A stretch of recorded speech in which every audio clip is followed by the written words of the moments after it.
Welcome back to Unlocking Hope. Today is episode number 2, and I have Amy Rodger with me. She is the founder of Khanyisa Developmental Centre. I should know this. And I'd love for her to just introduce herself. She's been intertwined in our journey for the last 11 years. And if I think about strong, incredible, passionate woman whose vision and mission it is to unlock hope, it's Amy. Thank you, Sarah. That's a very gracious and generous intro. So I am a local woman. I live down the road in Durban North. Mm-hmm. I have 3 children, 13, 11, and a little Lamiki, who's 4. Have been married for almost 18 years. Beautiful. My husband is an engineer turned pastor. And so we have a local church in the community. And I went to high school and varsity locally, studied to be an OT. Graduated in 2007, did community service at Stanger Hospital. Oh, wow. Worked at Stanger Hospital for a little while afterwards. And then did some private practice work in Durban North, whilst my husband employed me to do some kids' church, which had a limited time on it. And then had an amazing life-changing or direction-changing conversation. Mm-hmm. That was kind of like a little bit of a prayer in my heart at the time for what my next steps were going to be when I was about 24. Mm-hmm. And met a mum who had a child with different needs. And I was actually in an OT meeting in Durban North, and there were like 20 other OTs. Mm-hmm. And she had just been to Israel with her son, and they wanted to set up a therapy center similar to the one they'd seen in Israel and visited for a month. They wanted to set one up in Durban. And so she was presenting at this OT meeting. Yeah. And I remember sitting there in that meeting, and my heart was pumping out of my chest as she was talking about what she wanted to do, had to have this therapy center. I remember thinking to myself, everybody in this room must want this job. And she said at the end, she was like, if you're interested, please email, and I'll get in touch with you. And then I emailed her, like I got home that day, and I was like, please, I'm like the youngest person in the room. I'm the most unqualified. I don't really know what I'm doing, but please, can I just have an interview? And I think she called me the next day, and she was like, yeah, let's have an interview. I haven't heard back from anyone else, but let's start the interview process next week. And when I went for my interview the next week, no one else had replied. No one else had applied for the job. No one else emailed her. And so I kind of got the job because I was the only one. The rest is history. And that was how I started at ICANN and ICANN as a therapy center. Then it was out of that which I'll speak about a little bit later this morning, but it was out of that context of hearing parents speak about their journeys with their children that Khanyisa was birthed, really. And so, and I'll be forever grateful for that. Yeah. Thank you. That's the story. Thank you so much. Such a pleasure. Good to be with you this morning. Before we get into the interview, do you want to tell me a little bit about Khanyisa? Khanyisa, the word Khanyisa is isiZulu. It means where light comes from. Yeah. And I think that was very important for me. There's a piece of scripture that I've carried very close to my heart from Isaiah for a long time.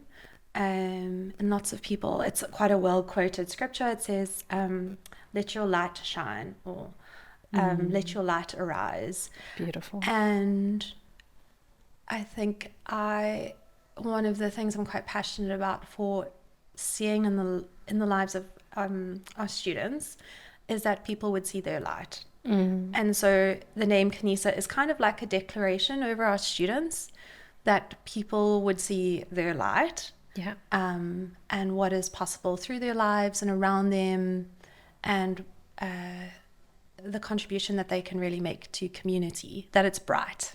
The contribution they can make is bright. So that's what Khanyisa means. Khanyisa has been in existence for 11 years. we started off with day one was 4 staff and 7 students.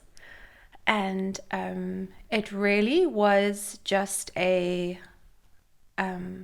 going to do what we can for children who we can see don't have a better alternative. Yeah. And at the time when Khanyisa started, and kind of when we were thinking about what was possible, we wanted something excellent and something beautiful, and something powerful and impactful. But all we were really trying to do was like a better alternative than what was available. Yeah. But I think we have kept vision casting for how big that alternative could be. Yeah. And yeah, so today we have 2 centres. So we have one in Durban, which is our main centre in Durban North, and there are 38 full-time staff, and we have about 65 students. So it's really not a lot of students from a school's perspective. You saw my face. Yeah, I did. From a school's perspective, it's not a lot of students. Yeah, sure. But it's a lot of people on site every day. And I think the ratio is obviously very significant. And then we have a second centre in East London that we opened in April 2023 last year. And we have 9 staff there and just under 20 kids. So beautiful. That's Khanyisa. So one of the questions that I think would be very helpful for parents is to kind of figure out, do I mainstream or do I explore a special needs education area, and how do I decide? And I know that's casting the net super wide because it's, diagnosis aside, but I mean, I've had so many conversations with some of my friends who've chosen mainstream. We initially were going to go mainstream, but you guys put Ollie's name down for us, which... Sorry. No. I'll be eternally grateful because it was 100% the right decision for him. But that is a very difficult decision to make. Absolutely. And you've seen so many parents come through the doors. Some have stayed with you, some haven't. I don't think South Africa's special needs environment and atmosphere has done that question any favors. Yeah. So if maybe what I can start by doing is telling a story, and we love stories. Then I'll unpack it a little bit. So I think we had been maybe open... Khanyisa had been open for about 18 months, I think. When we opened in 2013, we were renting we didn't really have a premises, and we were renting the Umhlanga Baptist Church's manse. The pastor had moved out. Yes, I remember coming to visit you there. So it was very much a house, like a 3-bedroom home with like 2 lounges. And we had converted the bedrooms into classrooms and the lounges into therapy rooms and all kinds of things. And I think our office was in the kitchen.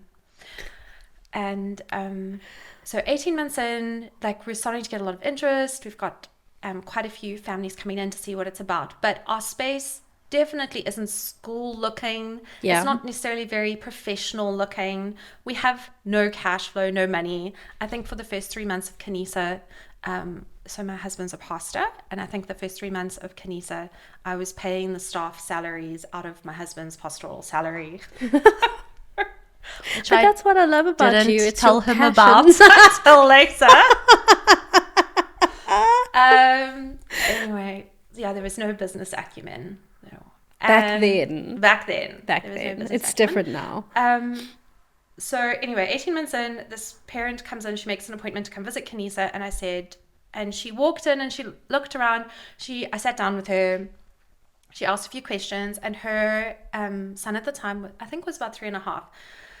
And I remember her walking out and just being like, "Thanks so much for your time, but this isn't the right school for us right now."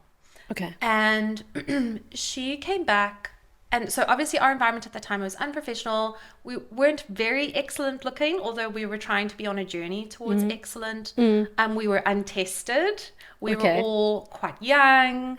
We were making do with like some lounge furniture and some therapy furniture combined together, you know, for our rooms. And she came back, I think about 4 years later. She called, made an appointment for a look-see, which is kind of what we call the initial conversation that a family comes to have with me, and we'll ask about Khanyisa. And she said to me, I don't know if you remember me, but I came about 4 years ago, and I really wish I had enrolled my son then. And I'm so sorry that I didn't. It was such a big mistake. And like I said, when I started to ask this question, it is such a highly, very, very personal journey. Yeah. For a family, and I don't think that South Africa's special needs environment has done this question any favors. Yeah. Just some more context to answer this question. There is currently in South Africa no special needs teaching degree. Yeah. So when we started Khanyisa, I had started to look for special needs teachers to hire, obviously. So with background as an OT, I had a bit of an idea of what a developmental center and trying to partner education and therapy, what it could look like. I'd looked at a few international centers and had a little bit of vision, but I knew we needed special needs teachers and started looking around and realized special needs teachers don't exist. So you can study to be a teacher, and then you can do a 1-year add-on, which some people will very generally say it's a special needs add-on. But in terms of the detail of what is learned and the theory of what is given for special needs, it really doesn't touch sides when you're looking at children, that the type of children that come to Khanyisa. Yeah. So that is part of, I think that for me comes into play in this question, is that when you consider that in our country we don't actually have a special needs teaching degree, and it's not the same as a teacher's degree, and it's not the same as being a remedial teacher. Being a remedial teacher and being a special needs teacher are as similar as being an astronaut and a pilot. So you're both in the sky. You might both be in the classroom, but what you're exposed to, what you're having to deal with, are completely different things. Yes. And so when you consider that we don't actually have a degree that can train people, I mean, that's a very important starting point for your question of should we be sending children with special needs to a mainstream environment or to a special environment. Ideally, our legislation within the country is amazing. It says that children with special needs, from a legislature perspective, should be going to mainstream. They should have access to mainstream environments. They should be included. Wonderful as a baseline, except when you say there are no qualified teachers that actually really understand my child. So then what I have seen and stories that I have heard from other parents is that they go into a mainstream environment because legislation encourages it, and as a parent you want your child to access the best and normal and what everybody else has. 100%. But your child's experience of that is significantly limited because the environment is not accessible for them. Yes. Combined with the fact that the environment often doesn't have the resource. So we have this wonderful legislation, but we don't have the ability to enforce it because there are no resources, either human or functional, practical resources to enforce it. So I have seen so many parents and heard so many stories of parents wanting the mainstream route, and I understand why, like I said, because it looks better for the special needs environments in South Africa for a long time have, or maybe I can say this, when I was in grade 11, I was at a local high school, and I was part of the Interact Club, and we would have to go and visit different environments and kind of give our time and our energy to serving different spaces. And I remember going to a special needs environment. I was in grade 11. I didn't know what I wanted to study. I had no context for special needs. And I went to a public special needs school. And I remember walking onto the premises and being so put off special needs children because of the environment. Yeah. Because the environment was so distasteful, because the environment was lacking, because it was dusty and dirty and it smelled like urine, and the kids were drooling and the kids looked disheveled. And I just, like, I had compassion in my heart. That's why I wanted to be there. Sure. But when I got there, I just wanted to climb back on the school bus and go back to school. And not because of the kids, but because of the environment. And I think so much of special needs globally, but unfortunately in South Africa, largely speaking, that is the experience of special needs. I agree. Very second class. It's very Lacking. forgotten, lacking, limited, old. Yeah. And so as a parent, you don't want to send your child to a special needs environment. No. Because you don't want that for your child. Exactly. And so we fight to be included. And so you fight to go for mainstream because it's so much better. And yet what is actually available is not catered specifically for your child. Mm-hmm. And so the limitations in the mainstream environment, although it might look better than a special needs environment, what your child is actually able to access and learn is limited. Yeah. Yeah. On paper, it sounds great. Yes. But from my experience in kind of my community is often I'm fighting for my child to be in this classroom, and there's pushback from the teacher, or there's pushback from the headmaster, or even from other parents. But that doesn't necessarily mean that a Khanyisa Centre is always the right... 100%. Absolutely. And I think, parents who have children with different needs, that journey, I have got 3 children. I don't have a child with different needs, but I can't begin to imagine the daily strength and perseverance and advocacy that is required, generally speaking, but I think even more so if you are choosing a mainstream route, because of the constant conversations that you are having to have with teachers.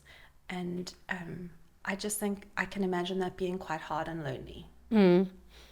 Yeah, I think the other thing that maybe we don't think about is the extra cost, which is oftentimes having a facilitator sit with your child in class, because our teachers are under-resourced. Absolutely. And the ratio.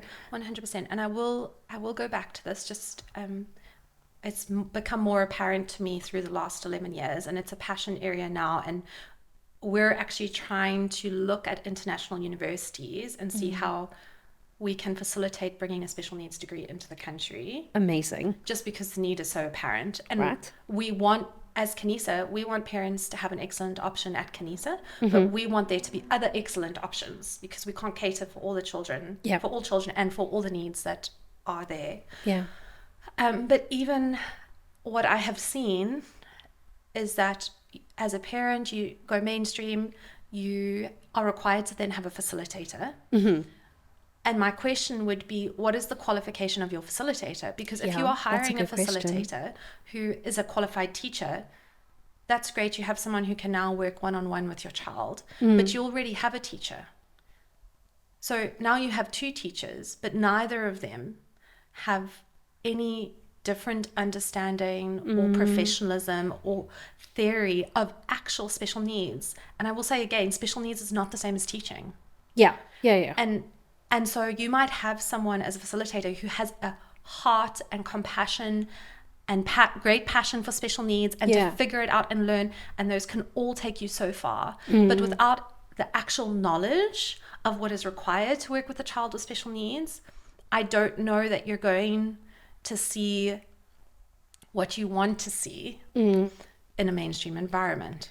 So maybe one of the questions that you can clear up for teachers who are watching this, teachers in mainstream, is tell us about some of the resources that Khanyisa has that you use regularly that a mainstream school might not have, over and above kind of the therapies like the speech and the OT. What other things do you guys do with the kids to... So a great question. There is only a very long answer to that. There is no short answer to that question.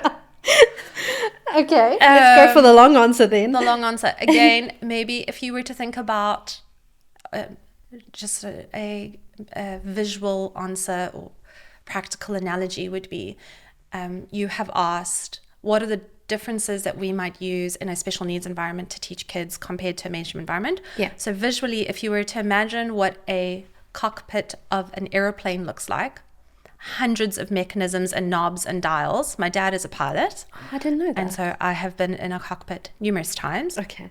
And there's hundreds and thousands of buttons going on there. Okay.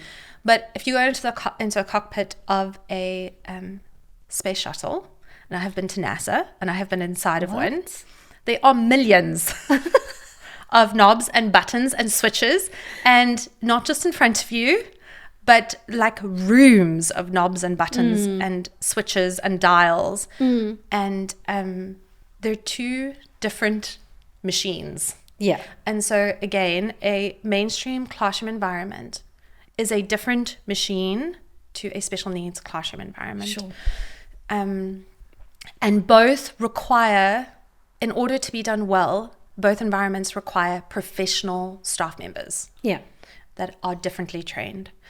So at Khanyisa, besides for having the therapies integrated into a classroom environment, one of the things that we are very passionate about, and because of the lack of special needs degree in the country, what we have tried to do to minimize that professional gap is we have looked internationally at other centers and schools and what training they provide. So we are constantly, the first thing that I can tell you is on a weekly basis, our staff are doing trainings that are best practice approaches with international standards for everything from therapies to reading programs to numeracy programs to what is the technology that is being used, what apps can we be integrating.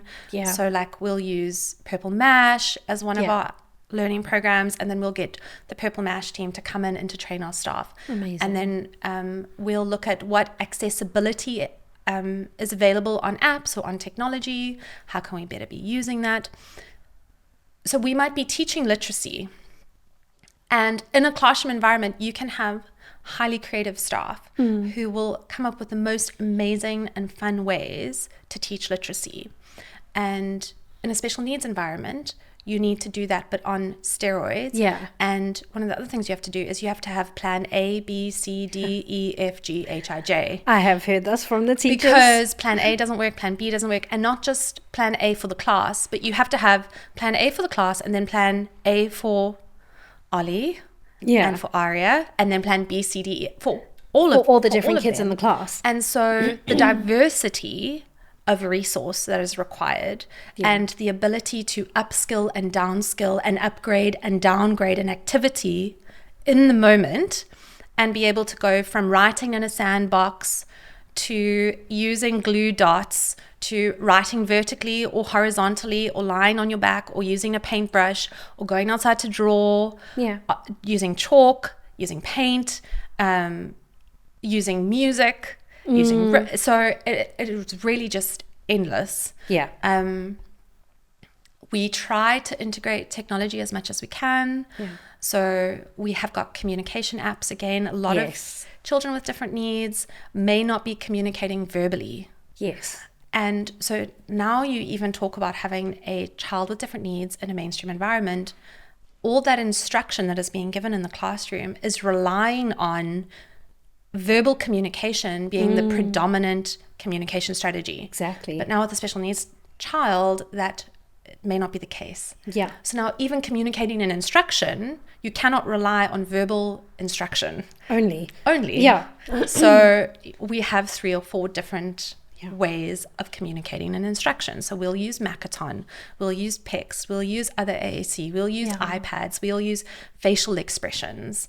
Do you know what I loved on Friday when we had our sports day? Was with the visuals for some of the learners with cerebral palsy, where they could tell you what they wanted by looking at the board. And I was explaining it to my husband, and I was saying how phenomenal it was that we go to, as a school, we go to that length, that a nonverbal child is able to give easy and direct commands to the people that care for them and get what they want. 100%. And it's such a simple but such an effective strategy. I loved it. Yeah, it's incredibly powerful and almost unbelievable. Yeah. Because obviously when you talk about cerebral palsy, there's a whole spectrum of what cerebral palsy can look like. Yeah. And at Khanyisa, we have the full spectrum. So we have children who are ambulant and who are independently mobile and can feed themselves and can walk. And then we have children with cerebral palsy who are not independently ambulant or mobile and require a carer to facilitate feeding. Maybe they have an NG tube, are fed through their stomach, they're in a wheelchair. But one of the most powerful things for anyone is choice. And choice is an incredibly powerful motivator. Yeah. And really is the difference between making someone feel alive and active in their body and I think internationally using eye gaze is a little bit more well known, and in South Africa in special needs environments you might hear about it, but a child who has no control over their body, independent control over their body, so they can't move anything but they can move their eyes, and so honing in on that and allowing the child to make choices by showing us with their eyes as opposed to pointing with their finger or using their words for what they want, it gives them choice back. It makes them powerful in their life. It makes them powerful in their learning. I mean, we have a little girl who is doing maths sums, like addition and subtraction.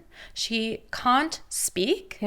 She can't use her hands. She can't use any part of her body, but she is using her eyes to communicate to us through eye gaze how to do addition and subtraction. That is and come up with the answer. phenomenal. And so there's like all this stuff going on in her brain, even though visually what you see looks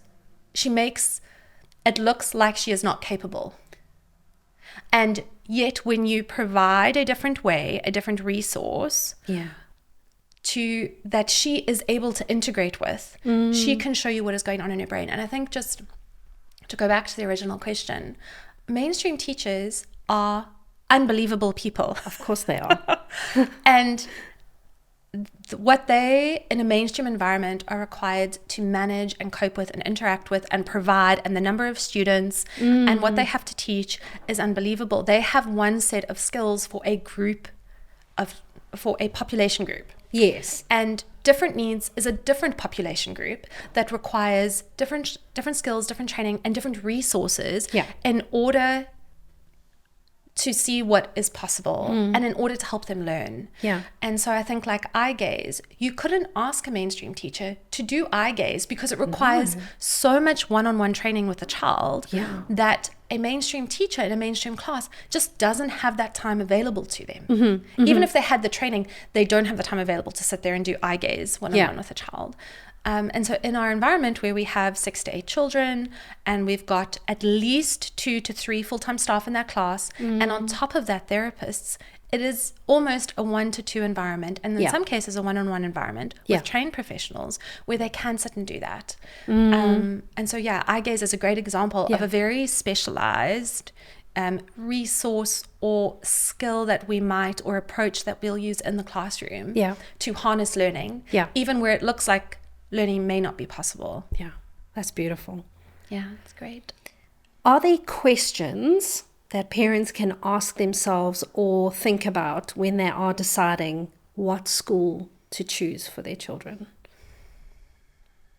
So I'll give you an example. For me, one of the things that we knew from the very beginning was that Ollie struggles in very busy environments and very loud environments. And so we knew we couldn't put him in, for example, I think we looked at a Montessori pre-primary, it had wooden floors. And we knew the moment we went in, he would never cope because it's so loud and you've got 20 kids running up and down wooden floors all day. He would feel overwhelmed. So we knew from that perspective what we should look out for. Are there any kind of basic watch outs? I know it's so difficult because it's such a wide range of kids and abilities and needs. And 100% say, resources can, if someone has money, resources can be bought. Okay. Got you.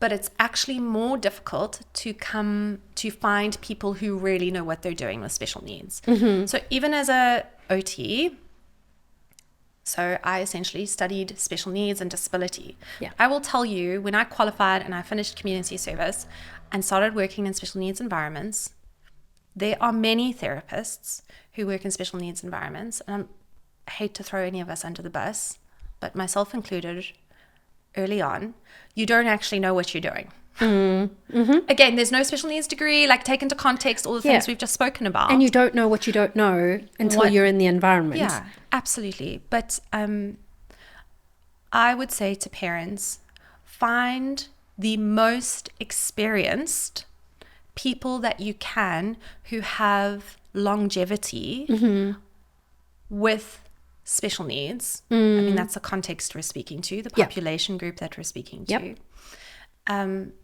So there are lots of therapists who are amazing. But a lot of therapists have an interest area or an area of specialty. And I would say you want to find teachers, therapists, facilitators who have a proven track record and have been tested. The best thing you can do for your child is find someone who has professional experience with children similar to your child. Okay, that makes sense. The other things like sound or light or what the environment looks like. I mean, even sometimes some children with special needs, we've seen they've got very sensitive olfactory systems. And so even sometimes what an environment smells like can be very off-putting. Gosh, I never thought about that. For a child. But auditory and visual, I mean, those must be the dominant, right? But olfactory is huge. Olfactory is so big. So, I mean, all those things you can kind of change or adapt, and they are important. And you obviously want to, as a parent, you will know if your child is sensitive to sound. Taking them into an environment where there are 20 plus children is going to put your child on the back foot. Yeah.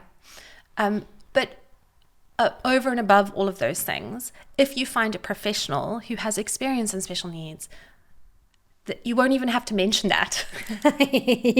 Because it'll be known. Yeah. You know? Beautiful. So that's what I would probably say, is that the human resource is the most important aspect when you're looking at a space for your child, is the human resource. Gets it. Someone understands it. How can we give hope to people who are listening to us today from a school therapy center point of view? Awesome. So I think maybe it might be a good time to intro the answer to this question. When I was practicing as an OT, I was working in Musgrave, and we had essentially a therapy center, myself, and there was a mom of a child who had Down syndrome who had hired us to kind of run this therapy center. And we were doing block therapy, so children were coming for a week, Monday to Friday, for like 3 or 4 hours a day for therapy. Sure. So they would come for OT, excuse me, and then speech, then remedial, and then a group OT session. Okay. And they would come for that whole week, and then they would go back, they would transition back to their school environment or home environment for a week. And then in the 4th week, they would come back to us. Okay. So yeah, that style or approach of therapy is called block therapy. And it's great because all the therapy is condensed. So the carryover and the osmosis and the learning is actually a whole lot more beneficial for the child because of the very high repetitive environment. Yeah. As opposed to if you actually think about taking your child, side note, we take our children for therapy for 45 minutes once a week. If you look at the percentage of that time, 45 minutes once a week in your child's life, and what type of percentage is required to get change in behavior or action, 45 minutes once a week, I hate to tell you, it is not touching sides. Not nearly enough. Side note. Yeah, so we were doing block therapy, and in the little waiting room that we had, the parents in between sessions would always, as you do as parents, talk and we do. And I kept hearing the same story from the parents, which was it's great when our kids are here. We see great progress, and we can see the change, we can see the development, we understand the skills that they're working on and developing. But when we go home, or we're back in our mainstream schools, or our even our little home schools with facilitators, all the change and development and the approaches aren't implemented or aren't carried through, even though the heart was there. Yeah. From those other professionals. The heart was there to carry it over, and the intention was there, but the actual carryover was very limited. Yeah, yeah. And so what I kept hearing from the families was just like a sense of hopelessness of like, this is great for a week, but actually it's not going to do anything long term, And I think a lot of hopelessness in the sense of there are a lot of parents who were trying to get into special needs environments, other special needs schools, some private, some public, some remedial schools, and a lot of the time they were being turned away. Yeah, that was our experience. Because their child did not meet the criteria for admission into a special needs school, which is a whole nother conversation that you can interview me on. We can do that again, maybe in a couple of months. And I remembered sitting there thinking, at the time I had a baby who was a year old, and I was pregnant with my second. I must have been like 6 months pregnant. And this conversation, it was almost just like it was on repeat, hearing it from the parents almost every other day, different groups of parents, like the parents who would come for the first week of the month. And then I'd hear it from the parents who would come for the second week of the month. Yeah. And I remember so clearly walking from that waiting room to the bathroom one day and just going, this can't be what it's going to be like for these parents. It almost was like those conversations that I had heard, they had been dropped into my heart. And I went, as a parent of a 1-year-old and soon to be having a second child, I can't imagine not having a schooling option for my child. It just felt like the most unfair, cruel thing in society. Yeah. That there were children who needed the most help and needed excellent resources and excellent approaches and needed people who would like keep figuring out what was the best approach and trying to integrate. And they were going to schools who the heart was to help, but time and resources so limited, and you've got 20 other children in your class. It is not possible to cater with that intensity for the one, just on a very practical level. Yeah. And I just, as a parent, I was like, I can't listen to this story one more time. It's just not okay with me. And so I remember walking back from the bathroom and the parents left. And I sat down with the other 3 ladies who were there and just said, okay, I think we should start a school. And I think they were like, resigning, I'm out, I'm not in. And we got a whiteboard and we dreamed up all these things. And none of us we had a Montessori teacher who was running the remedial sessions of those groups. And then there was another OT and there was a speech therapist with us. And we just dreamed up what it could look like to have a center that was an amalgamation of excellent therapy and excellent education, and knowing that we didn't have the answers, but we were like, we're going to figure out how to provide something better. Yeah. That is an option. Yeah. That parents want to send their child to, can be proud. I think that's the other thing, is as a parent with children with special needs, I think sometimes there are very few options that make you feel proud that you can send your child there. I have to agree. And we wanted to create something where parents could go like, yeah, my child, you want to be proud to send your child to that school. Like when you pull up, you're like, yeah, this isn't a second-rate facility. Yeah. Like this is a beautiful facility that is worthy of my child, and my child is worthy of excellence. Yeah. Yeah, so I think parents' stories, I hear them quite deeply and meaningfully. And it's quite personal for me that Khanyisa offers a different alternative for parents who have children with different needs. Well, that's certainly been our experience as a parent.